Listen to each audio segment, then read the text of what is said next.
Hello, my name is Tisa Partridge, and I'm the CEO and founder of Pink Lotus Project Nebraska. Pink Lotus is a survivorship program that takes a holistic approach to healing the mind, the body, and the soul. If you're diagnosed with cancer and in need of holistic support, services, or referrals, contact Pink Lotuses at the information below. And remember, you are not alone, and together we fight.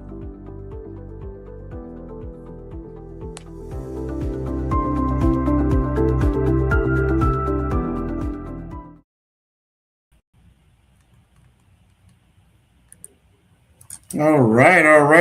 Welcome to Health, Wealth, and Relationships with Tisa and Grant. Good morning. Good morning. And today we're going to talk about something that's very dear to my heart. And I have also been added to the board of this great organization. So we're going to talk about Pink Lotus Project Nebraska. Yay. With the founder and owner and executive director, Ms. Tisa Partridge. Hello. And again, welcome to Health, Wealth, and Relationships with Tisa and Grant. So today we're focusing on Pink Lotus Project Nebraska. This is the organization that I founded in 2017. So I'm happy to be the guest host and speaker, as well as the presenting person today for our organization.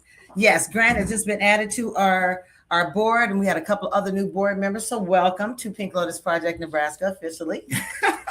Well, it's been my pleasure. I've been working with you closely for the last year, so I've got a very behind-the-scenes look at everything. Mm-hmm. I'm very, very impressed at how you have organized and really just inspired this organization at a very high level. But what I haven't really totally got into, I totally understand, it's about what inspired you to create this organization and why has this mission become so personal for you? Yeah. So diagnosed with breast cancer in 2012, invasive ductal carcinoma, which is the most common breast cancer for women. I was 49 years old. At that time, I just had two sons. One had just graduated from high school. One was just starting college. Single mom. And at that time, I don't even think I was working, but got the diagnosis. I had the breast cancer. And again, for me, for those who have not heard my story before, this was a charge from God for me to start this. So I wasn't surprised when I got breast cancer. I had said to family members years ago that I'll probably be somebody else getting breast cancer in our family. We had an aunt die, and I said, watch it be me. I don't know why I said that, but it was just basically the Lord was telling me, I got an assignment for you. And so when I did get breast cancer, I knew that was my assignment. So not so shocking, but it was just, now, Lord, what am I supposed to do? Like, what am I supposed to do with it? So 2012, was diagnosed. And at that time, only My Sister's Keepers was available in terms of support for African-American women. Project Pink was also out there, which I joined both groups. Just looking for whatever support was out there in terms of a support group that you can talk to through it, support to get referrals, just any kind of support with assistance. At that time, I wasn't working, so I needed a little financial assistance. And so I'm looking around, and my background is social work, so I was real good about digging up resources. So joined My Sister's Keepers for the emotional support, joined Project Pink also for the emotional support, but for more financial assistance. And they were out there doing things that were just making survivors feel good. So that's what I needed at the time. And so that's the route I took. I was with My Sister's Keepers until 2016 when Jackie Hill passed. Worked real closely with her and really just was trying to make it a little more accessible to younger women at that time. They were older group of women. And they were at least 10 to 15 years older and didn't really quite go through the same things as I did in terms of treatment, and didn't really have information for me in terms of menopause and how this was going to affect my life long term. So when Jackie passed in 2016, again, the Lord put on my heart to go ahead and start Pink Lotus. It's filling in the gaps of all those questions that I had and I wanted them to do. It just needed to be more resources and information out there. I had so many questions, they couldn't even answer the questions, but I had to create what was missing. And so I started Pink Lotus in 2017. So that's kind of how it evolved. Wow. And really, to bring the statistic down. Because when I joined My Sister's Keeper, she told me that the statistics were dying at that time 40% more than any culture from breast cancer. And I was like, why? That's a big number, right? That's not a small statistic. That's like saying 10%, 25%. 40% is like almost half, right? And now it's 43%. And so in my mind, I'm thinking, how can we bring that number down? What can we do to change that statistic? And so I started Pink Lotus, and just to teach people healthy living. Well, I'm glad you have, because there's an obvious gap somewhere, because in a population of ours, where 13% of the population, you're saying we're dying 40% more. That's a big gap. Yeah, we get diagnosed the same, though. Isn't that crazy? We get it about the same. So we don't get it more. We're just dying more.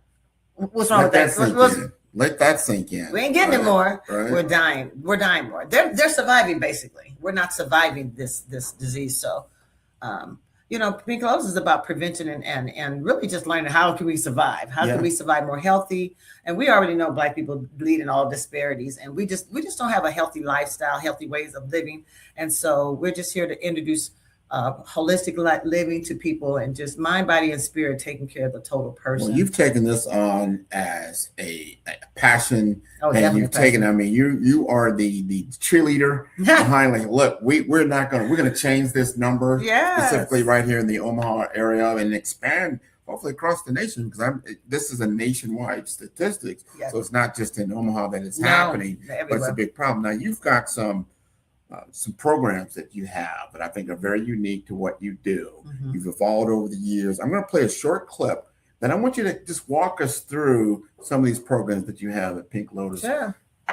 Project Nebraska. Yeah, it's pretty self-explanatory. The Pink Lotus Project Nebraska offers holistic wellness workshops, sisterhood support groups, and healing essentials programs. Their approach emphasizes plant-based nutrition, mindfulness, physical activity, and spiritual guidance, including the power of prayer.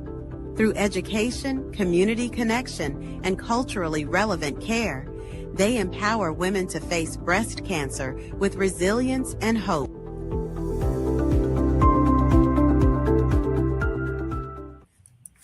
I love that clip. Yes. So that covers everything, So we have a support group that meets once a month. And we meet on the fourth Wednesday of each month. Right now, we're meeting at the IBBG Black Girl office space on 24th Street. It's kind of more centrally located for us. And starts at 6:00. We always feed each other, but then we just kind of catch up on each other. But we're also an active group that does stuff together. We're kind of our own little club. It's a club we didn't ever want to be in, but we are definitely a sisterhood, and we try to be there for each other. Hopefully and we've been all really good. I think the support group really works as a deterrent for getting a reoccurrence. I think people need to be connected. We need to be able to check in with each other. Every time one of us has a mammogram, we need to be able to say that prayer, claim that victory, and have that support. Because once you're done with treatment, people kind of going back to their ways and going back to their lives and stuff. But we live it every day, and we don't want a reoccurrence. So we get with each other to reduce that fear, to really claim our victory, and keep pushing each other as survivors. Nice sisterhood. Well, I think you've gotten a lot of recognition. I've seen you on the news, the nightly news, every time you're doing some of these events that are coming on, you're featured. You've got a lot of people that are behind you and want you to continue to grow. Just talk to me more about, like, you got Tai Chi in there, you got stretching, you got mindfulness, you got meditation. Is everybody like into that? Is that something that's like a big fan favorite? No, it isn't a fan favorite. And just like changing mindsets, we're just slowly changing the perception of health, right? We're just slowly trying to get people to be well. And those things, when you say Tai Chi and mindfulness and all that kind of stuff, that's holistic living. That's mind, body, and spirit. We don't just worry about the cancer. We can't do nothing about the cancer. We're not going to get it back. And we're doing these things as prevention methods, being able to learn how to meditate and deal with stress. As we talked about on health, wealth, and relationships, we have to learn to manage the stress. And so we're teaching people how to manage stress, teaching people how to age gracefully, which means you got to move. And you got to eat right, and you got to stretch. And so people don't think about that stuff until you're there. And it's just like, I can't move. But if we can remind people to keep yourself flexible and keep your mind free of stress, and just teach you coping skills of life. That's kind of what we're doing. So, and you've got a lot of resources available, community partnerships that you've built out. We go to the website, we build out the website. You've got so many different other organizations that help to build out the entire ecosystem. So when someone comes into your program, they're not left there by themselves. Absolutely not. And the partnerships are big. You know, we're not living in a bubble here over at Pink Lotus. We are about collaboration and partnerships with all the community. We're trying to get the health the health ministries in the churches connected with Pink Lotus. We're trying to get the Urban Leagues of Nebraska connected with us. And so we're doing all kind of community collaborations just to kind of bring all the information to you more often, because the more you hear it, and then try to get you to start practicing things. So we're moving towards information to practicing those information, which moves into changing the lifestyle, right? So once you start doing stuff, it becomes a habit. Just like all these bad habits we built over the years, we got to break them. But it's this continuous information, doing it, putting it into action. And just trying things out, you know, this slowly moves the needle to help. Baby steps. We always talk about baby steps to better health. Big time baby steps, but they're good steps to take. And you mentioned that you're doing some things, especially like with area churches, like Pilgrim's Church, right? And you have your pancake feed. If you don't mind, can we play a clip that was shown on the news, I think just this past year? Sure. So we're going to show a clip of we have 2 major fundraisers a year. And the first one is the Pink Pancake Feed we have in October. It's going to be October 3rd this year. Quick plug. And then we have a Strut for the Cure, but this is about our Pink Pancake Feed annual event. Wow. So I'm very happy about this. I'm going to make it bigger so we can all see and really enjoy pancakes, cancer awareness, and free health screenings. It's all part of the annual Pink Lotus Project Pancake Feed. It's an effort to raise awareness and funds for holistic breast cancer support services. The group's mission is focused on uplifting, empowering, and supporting women facing breast cancer. The event doesn't serve just any old pancake. These are strawberry pancakes, so they have a natural pink hue to them. Their founder and CEO says it just sort of caught on. I'm a 13-year breast cancer survivor, and really when I started Pink Lotus, I just wanted something that sounded catchy to do for Breast Cancer Awareness Month, and I thought, let's do pink pancakes. It kind of caught on, and so we just coupled that with a health fair, so it's just not having pink pancakes, but we also make sure we have a free screening here for the community. This is the 7th annual Pancake Feed. In addition to the pancakes, there was also a raffle for guests to participate in and free health screenings. Yeah, so that's coming up. Man, it's already July. Yeah, it is. And so that's coming up in October. So in a couple of months, we're already gearing up for the 8th annual Pink Pancake Feed. It's a Pink Pancake Feed and health fair. So we do free screening. So we want to talk that up right now, just to let you know, if you're not connected to a primary care, this is an opportunity for you to have some free screening. But also Charles Drew is there to hook you up with a primary care physician. And one of their main missions is to get everybody a primary care physician, get you plugged into the system. So when you go in, you have some quantity of some consistency in care by seeing a primary care person, the same person who will know you, get to know you, and get to know your body, so they can make the best referral systems and referral sources for you going forward. Is it just for breast cancer survivors, or is it for anybody cancer, or any kind of screening, or is it very specific? Oh, it's just healthcare screening. We do all screenings. We do cancer screenings. We do diabetes. We'll check all your numbers, right? You'll check your blood pressure. We'll check your sugar levels. We'll check your screening levels. They even got STDs. Sometimes we'll be able to check for STDs. So anything that if you just don't go to the doctor, you just need a check, just a baseline check, come out and get that free screening. It's totally free. Get your pancakes after your screening, because we don't want you to spike your sugar because we're serving you syrup. But go ahead and come on out October 3rd. Right now, I don't know if I should say the location. A location to be determined. Okay. Yeah. Okay. Yeah, we still got but time. we try to work with our local churches on this event because, again, we're trying to hit the community. And so we got a church on every corner, do we not? And so we try to make sure that it's a very convenient spot for anybody to come and get the free screening. You don't have to go out west. You ain't got to take a bus. You can just walk on down to the church and get your free screening. No, I think that's very important. I saw some things like that at Miller Park this past year in the summer for Freedomtainment, and I love to see what Pink Lotus, the Project Nebraska, has been doing for just 7 years. Yeah, this will be the 7 years for the Pancake Feed. Wow. Yeah, that was the first event I came up with. It was, again, it's like October. It's pink. Let's do pink pancakes. And I don't know why I thought pancakes, just because those pink pancakes kind of rolled off my thing, and I knew my cousin could cook them. And it's also Breast Cancer Awareness Month. It's Breast Cancer Awareness Month, and it's all about the pink, and so just to kind of bring people in. Absolutely. So October 3rd, save the date. Save the date. And you just had an event just this past week, I think the very end of June, happened at the Metro Community College of Advanced Manufacturing, the CAM building. You want to show a clip? Wait a minute. Can we show a clip? Sure. Can we show a clip of that? It was a good experience. I thought it was awesome. You ready? Let's go. Yeah. For those of you that want to know what we're all about, it's like this, y'all. This is 10% luck, 20% skill, 15% concentrated power of will, 5% pleasure, 50% pain, and 100% reason to remember the name. Fort Minor. I love that video. That was a little more featuring me, but I love the video. So Strut for the Cure. Strut for the Cure. This is our 6th annual Strut for the Cure. I created Strut for the Cure, mainly, and this is kind of selfish reason. My 14 years of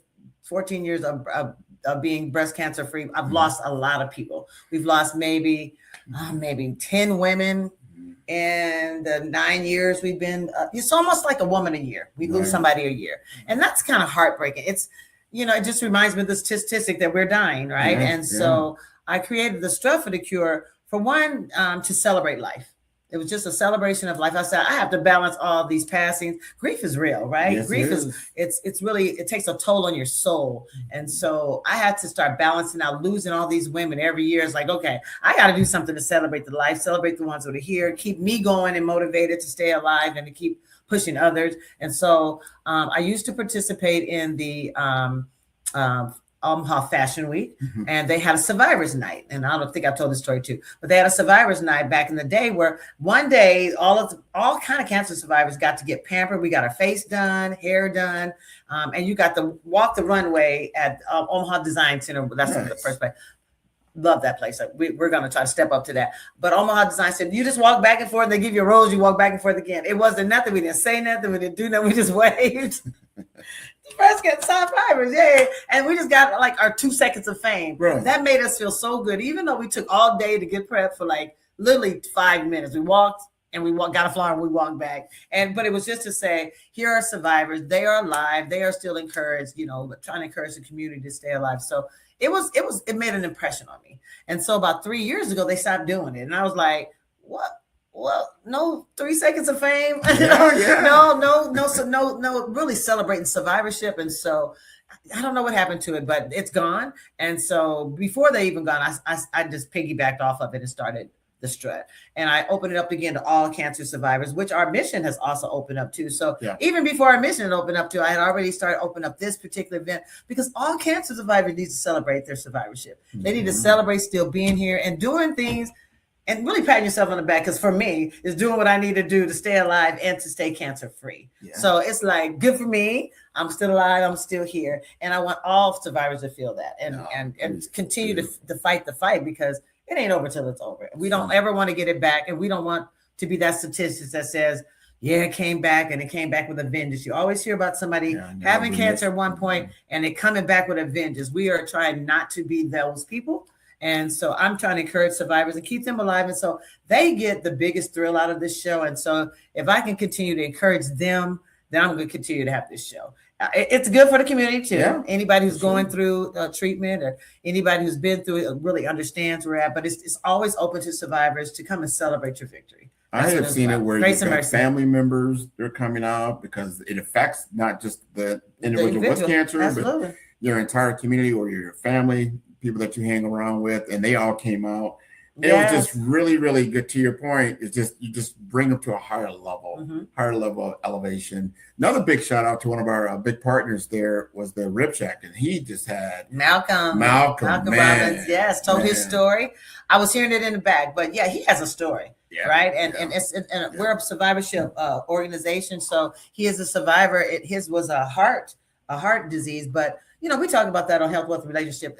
All of these health disparities can really be minimized and maybe even prevented with proper lifestyle, right? With holistic living, with healthy lifestyle habits, right?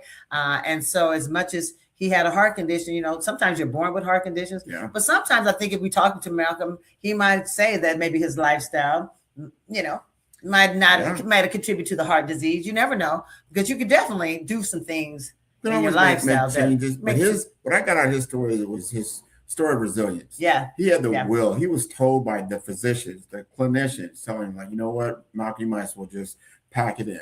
And he just wasn't accepting that as an answer. Like, that's not my fun answer. He had to do what he had to do to make changes in his life, move from St. Louis all the way to Omaha to try to follow that path. This was like a 2-3 year journey. Yeah, because when you're on we're on a list for a heart, a kidney, you have to be there when it happens. When it happens. Like, because they're taking it literally from another person. You got to deal it while it's fresh out of a body and to put it into a body. So he had to move, because when that heart's available, and literally he has a video of, like, when he got his heart, he said it was like 10:30 at night. Yeah. He was in the parking lot. He wheeled his little self around with his little oxygen. He had a trailer that he parked in the parking lot for 2 years. 2 years. And he did that in January. It was cold on that walk. Right. And it came in the middle of the night, because again, somebody must have just passed or whatever. Middle of the night, 10:30, like, come get your heart. And he was like, I'm here, but he had to move. You have to be physically. If he would have had to come from St. Louis, he would have missed the window of transition from one. The heart wouldn't have been good. It might not, because you got to get it in. So he had a great story. It came across very well accepted. So if you didn't hear it, maybe we'll get some clips of. We have a clip. We'll actually put that out there pretty soon. Yeah, we're gonna see that the show. It's about a 20-minute clip that he talks about this. I encourage anyone to listen into this, no matter what you're going through, whether it's health, whether it's wealth, whether it's relationship, the perseverance. I want you to really hear the perseverance of what he had to do, the sacrifices he had to make, not only himself but his family, to get into this point. And they got good food. Just put it out there, because the food was really good. I want to thank Miss Jackie for doing all this she did. Thank you, Miss Really Jackie. Thank you, Malcolm. Shout out to the Rib Shack. We're going to become more community partners with them too. They have always been involved with the community and other organizations in St. Louis. And so Jackie and I are going to get together. We're going to keep this party going in terms of our relationship. Again, community partners are real important. If you ever want a community partner with Pink Lotus, just give me a shout out, give me a DM, whatever. However, volunteers, if you know people that donate, if you know people we can connect it to with some money, all of that, we are always up. I want to ask you this. You have a strong foundation and relationship with Nebraska medicine. They always support, especially for the stress for the cure. Tell us about that history. Yeah, well, it just really started, I think, our initial contact was through Shonda Ross, who's on the board. And Shonda is the community outreach person. Shonda's also a friend of mine. And so again, community relations. So people being from here, just knowing what I was doing and asking her to be on the board, she kind of brought in her team, which is Nebraska Medicine. Shonda's been a nurse with Nebraska Medicine for years and years and years. And then she got promoted to the community outreach and engagement position. And as soon as she did, I was like, Shonda, we need to go ahead and hook up. So I called her and really she was just like, yeah, that's what I'm supposed to be doing. That's the connection. So organically and old friends, we just hooked it up. I think you did a great job. Matter of fact, since we're talking about the board, let's talk about your board members. Who's on the board? What do they? Well, Sister Aubrey Arduna is on our board, and shout out to Sister Aubrey Arduna. She used to run the Clarkson School of Medicine, and it still sits on our board, I think. So, but she's retired, and she's been with me for a whole 9 years, and I love her to death, and I want to continue to lift her up and shout her out because she's like I think my first board member. Wow! So and she's been there. She's been there plugging out ever since. Give me some credibility over the years, really, because you have to have some credibility over your board. And Shonda has joined since, and we've got a couple of new members. Dr. Juan Santa Maria was on. He did his 3 years off the board. Family reasons. He's got new babies, and he got like a toddler and a new baby. Had was step he with down. Nebraska? Or was he? He's also in Nebraska Medicine. He's an oncology surgeon. So I had to step down, but we've had some good people on the board. I don't want to speak past people, but Jessica Marino's on the board now. She works with Equip, very engaged with other nonprofits, a real big helpful source. She's going to be she always has been a great. She ran an auction at the fashion show. And so if you were at the fashion show, you might have got to meet Jessica. And Tony, Tony, Miss Antoinette White. Tony is joined our board as a survivor. I always want to have other survivors on the board. So Tony comes from a big call center background history.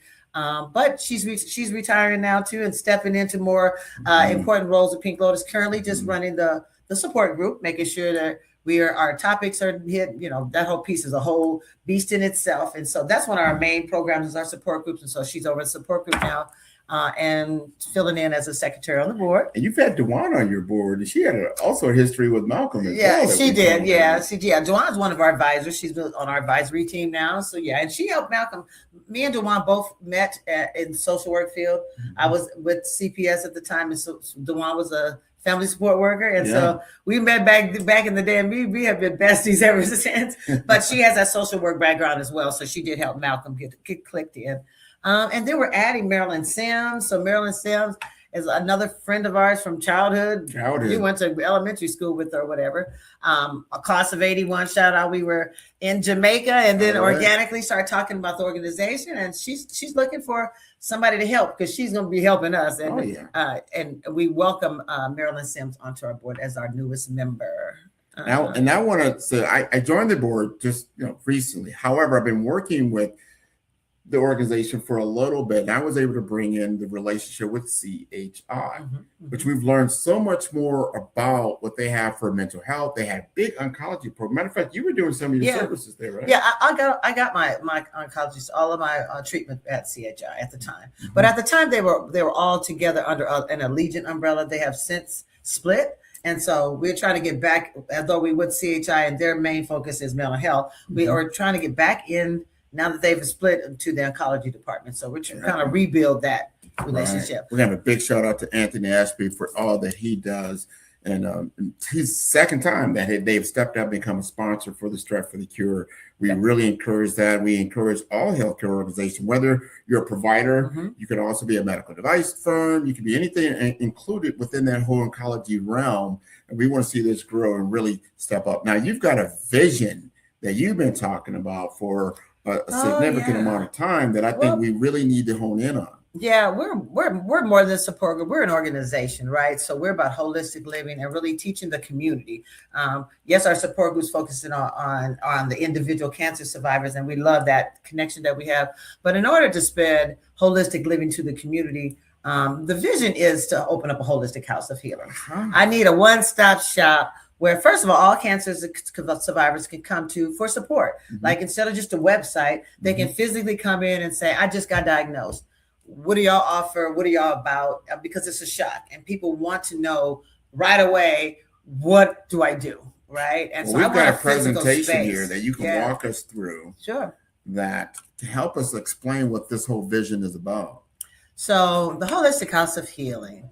So this just kind of covers our mission, our vision. Our mission is obviously to continue to provide holistic support services and referrals to cancer patients, right? With the focus still on breast cancer, because we are still working on that statistic and trying to bring that number down. And also prostate cancer is catching up in terms of African-American men leading the way and becoming really a disparity in terms of prostate cancer. But our mission is to continue that mission, but also open up this one-stop shop.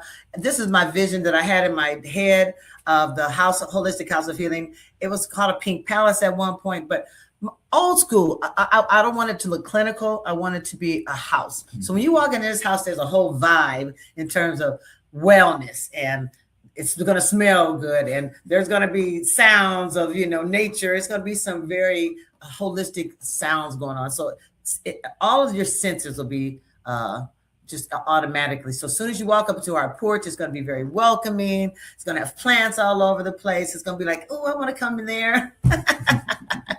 But the porch is very important just for gathering and sitting and talking and having very natural, organic places to meet and talk. And just, you can meet somebody right on the porch and say, have a seat and just have a good organic conversation without even entering the house.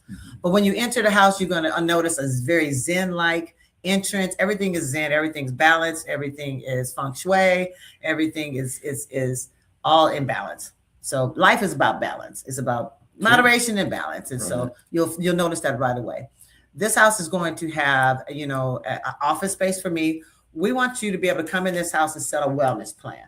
So when you first come in, I'm like, come on into my cute office. Let's sit down. And first, we're just going to talk about you. I want you to tell me about you. what have you been through in terms of your life? So I know your life stresses, kind of your history, because all of that plays a part into your health, right? If you lost anybody recently, if there's any recent grief, all of that plays a part into your total health, which is going to play a part into your health plan. So it's just a place to sit down and chit chat, get to know each other, to start your wellness plan. When we go to the doctor, nobody sets a wellness plan. Our system is very reactive set up. So it's come in, what's wrong with you? How can I help what's wrong with you? Instead of what's wrong with you? How can I get you better and keep you well? Right. It's a whole different conversation and perspective. So we want to set a wellness plan. We want to have a dining area. So we meet monthly. We want to have a place where we eat monthly. So we want to have we want to have a nice space to sit down. It's a lot to be said as sitting down at a table. I grew up in a family where we sat out every day at 5:30, ate with my family. My mother had my daddy's dinner ready when he got home from work. And so the communion and the communication that goes on in around a table is unmatched. And so as we sit around and break bread together, we start to loosen up and just kind of get into each other. So we want to have a lovely place to have our dining area. We also want to have a space in this house to learn. And so learning is everything, right? It's a bunch of learning and communication that needs to be done. So we want to learn about everything, healthy eating, cooking demonstrations. So we want to have a space where we can meet and have speakers come in and have other workshops that we can have stuff sit around, but have computer space to sit, space to commune and learn. And I want a house setting. So this is why I have living room in here.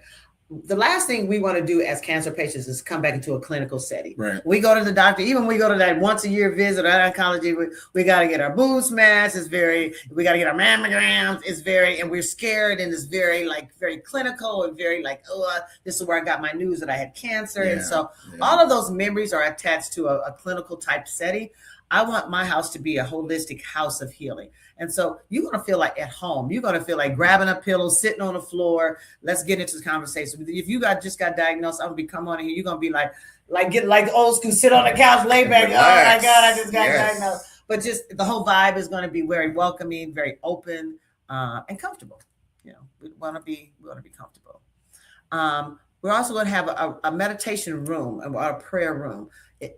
We need to create a quiet space. Mm-hmm. This life is life and we just want a space where even if you have to work, even if you have to go home to kids, maybe you can stop by the holistic house, go into the quiet room, do some deep breathing. We all need that. Do some meditation, de-stress. It's like before you transition from work to kids, right?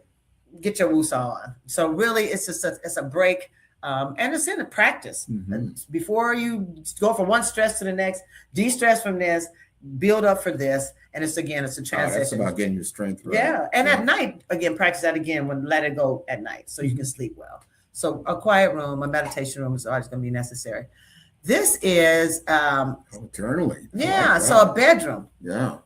So I want a bedroom where you can come journal, where you can actually take a nap. When you go through radiation, it drains your energy. So one of the side effects of radiation is fatigue.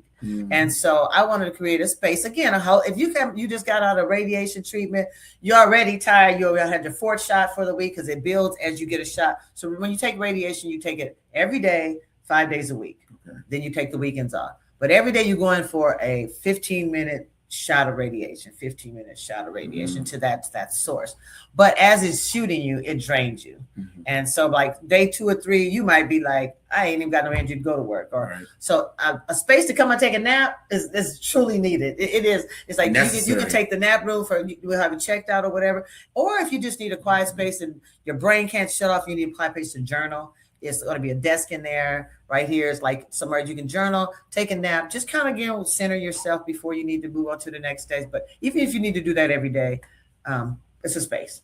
How many spaces you can go take a nap? But you're thinking through the whole experience. Yeah, this is the experience I know. Experience, like, hey, I know what you need. Yes. I like that. Yes, you definitely need to take a nap.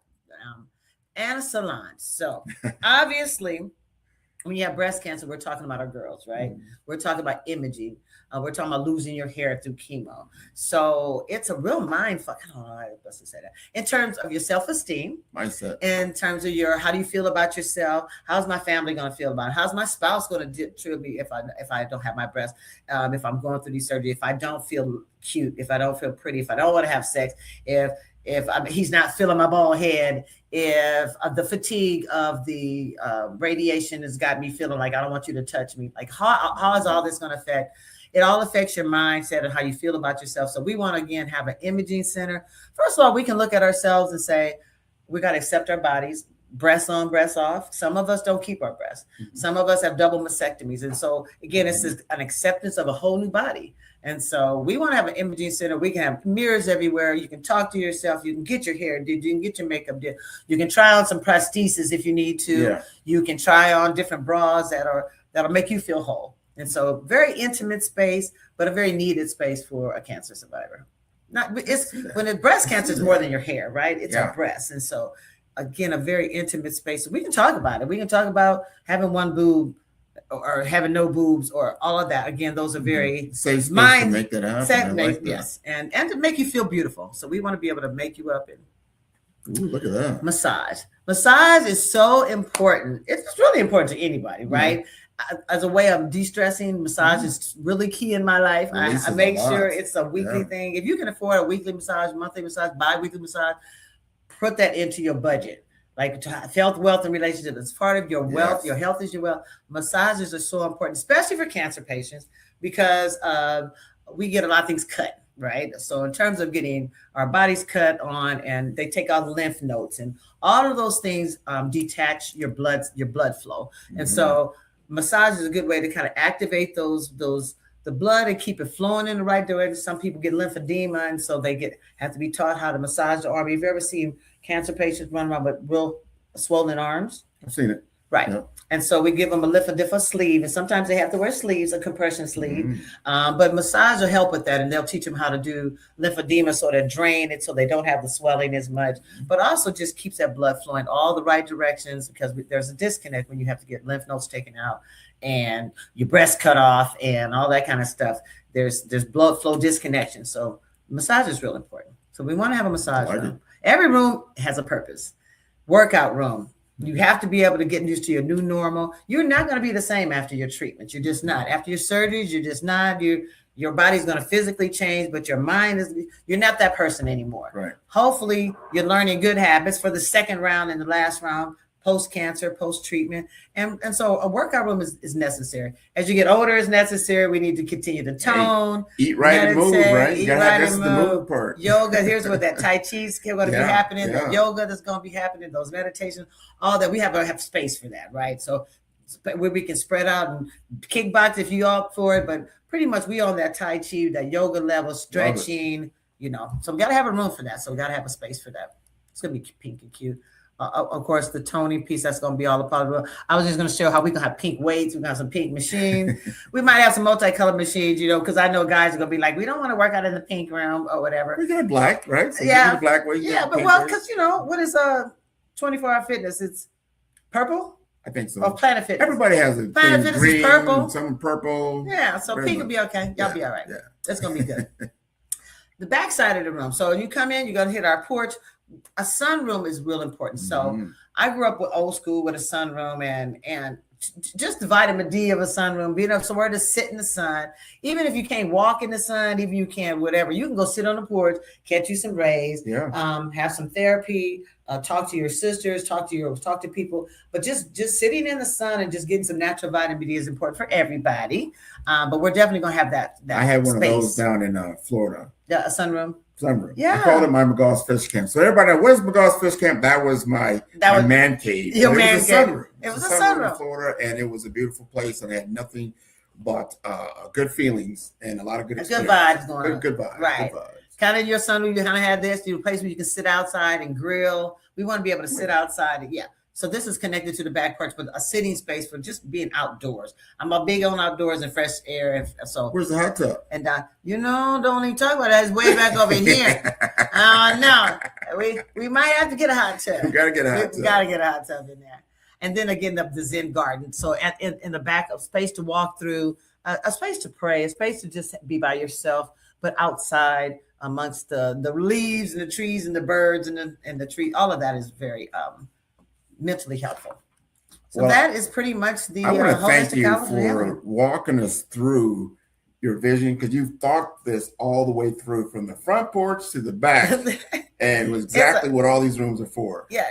It's needed. Everything has a purpose. Yeah, It's not going to be a house, but it's a house, a one-stop shop for all of those things can happen. You don't have to go over here for your yoga class and over here for your therapy. So we'll have an in-house therapist, so you can just one-stop shop. You can come in and meet with your therapist, and you can go work out. You can meet with your therapist and go to the support group meeting later on that night, or you can go to your Tai Chi class and go to the hot tub and I see a great ecosystem of this business ownership, a lot of entrepreneurs coming in, doing this. So it's a big partnership with Pink Lotus Project. Somebody's got to teach those classes. Somebody's got to give that information, cooking demonstrations. We're bringing in the community to one place where we can have it all. Well, that's why we are employing right now. We're going to really go hard into making this a reality. Yes. Right. Bring my vision to life. Oh, we got to bring it to life because it's needed. Yeah, it's needed. It's very much so. Absolutely needed. Very much. We don't have a wellness center. That's really just for cancer patients, but really I don't see them in our community. If they are, I need to know about them. Right. So if you're on a wellness center and you are in the community and you're bringing wellness to the community, let's partner. Because again, we can start with survivors, but again, we want to expand to the community. We start with survivors and their families, and then their families, and then that's the community. Yeah. Yeah.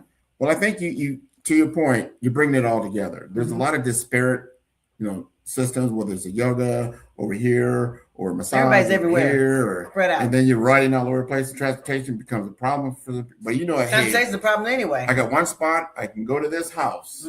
That's on Tuesdays they're doing yoga, and on Wednesdays they're doing this, and we went. Yeah, it's all going to have days of the week where you just know that's what's happening in terms of wellness. Things are happening in terms of wellness. Cooking demonstrations. We'll be continue to partner with the urban leagues of America, and we'll just have our own space to have it. So we need the space. Well, we wanted to make sure we had this episode done because I think a lot of people in the community they just get snippets. Or they see the strut. Let me see the pancake feed. Yeah. Well, what else are they? What exactly are the programs that you're doing to help these women? If you go to the website, you got to go to the website because on the website, it's a lot of information there. Yeah. It shows a lot of different partnerships that you've done. You do the parade. You always participate in a lot of the community events, especially in North Omaha. Yeah.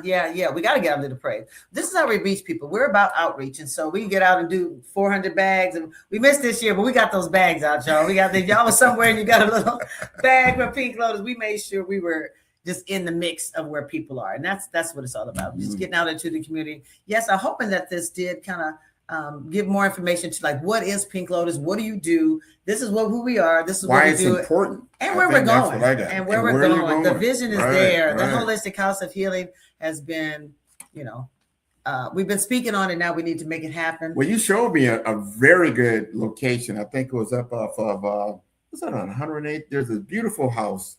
And it's already a big house here. It looks just like that my vision. It looks just like that house. So I heard a dentist lives there and go, 140 foot. Look, y'all see that pink house for real? It's a house here already. It's a house. I'm hoping they leave it to us. Then we don't have to look for it because it's it's all God's vision. When you see something like you vision, it's got to be. It's going to happen. We're going after grants. We're doing a lot of philanthropy. We want to understand how we can get the funding available. Once you see the statistics tell the story. To your point, we're not getting cancer more than anyone else, but we're dying more. Let that sit with us. There's something wrong here. There's something wrong. And we got to make that adjustment. And we don't, let's just start with ourselves. I'm sure it's systematic. And so we can't fix the system overnight, but we can make our own small changes overnight. Exactly. Right? We can all make our own baby steps to be the healthiest. So when we do have to deal with the healthcare systems, we are the healthiest vessels we can be. We know about ourselves. So nobody can pull the okey-doke over our eyes like they did back in the day, because we know ourselves and we know what we're capable of, and we know what's in our history, our family history, right? We know our lifestyles, and we know what we need to do to make good change. And we've gone, if you look at all our shows, we've probably done over 25, close to 30 now. And they all lead back to very similar things over and over again. You got to eat right. And you got to eat right, and you got to move. It's just those people are eat right and move. That's really what it boils down to. But that's easier said than done. So we're going to continue to feed you baby steps and ways to do that. Yep. How to do that naturally. No force fed anything right now, because really the part of the wellness plan is giving you a chance to set your own pace. Yeah. Right. When you go to the doctor, you say, I just did it. He says, well, this is what I'm going to do. And this is what you should do. Blah, blah, blah, blah, blah. They don't ever say, well, what do you think we should do about this? And how do you think you should help me handle this? Because it's your problem. Yeah. But they never ask you, right? Do you ever get involved? No. So that conversation in the wellness center is going to be like, what are we going to do about like the hypertension right now? What are we going to do to get those numbers right? Yeah. And so then you have to buy into it.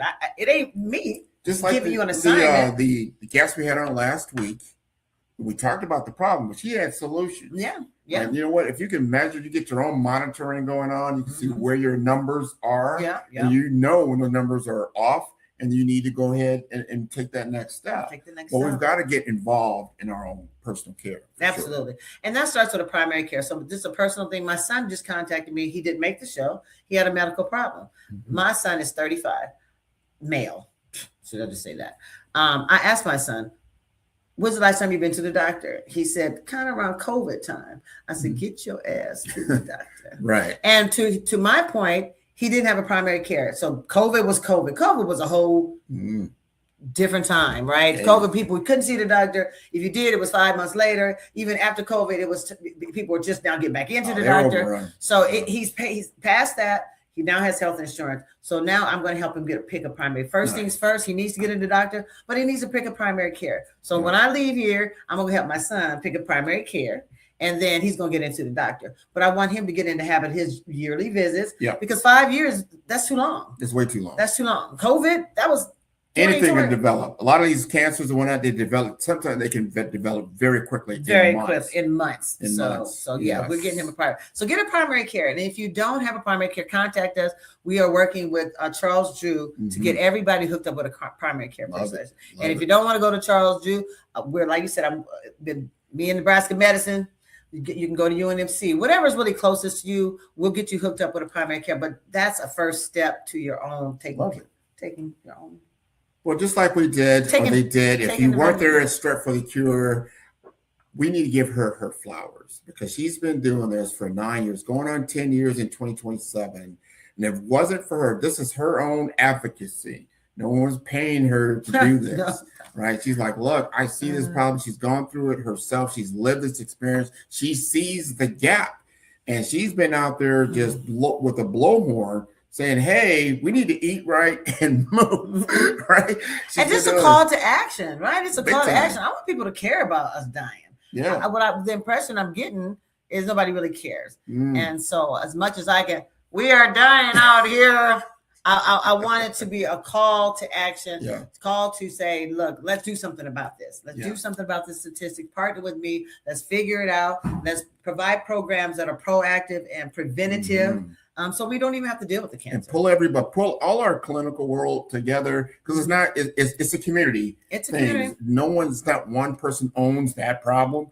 We've all been affected by cancer, have we not? I have. Big time. I mean, not just me personally, but I know all my family, it's a family problem. You run into it. If you know somebody, you got a friend, a co-worker, somebody's had cancer. And what I have learned from you, I just didn't know all the symptoms, what you go through as you're going through treatment, all that it's a whole process.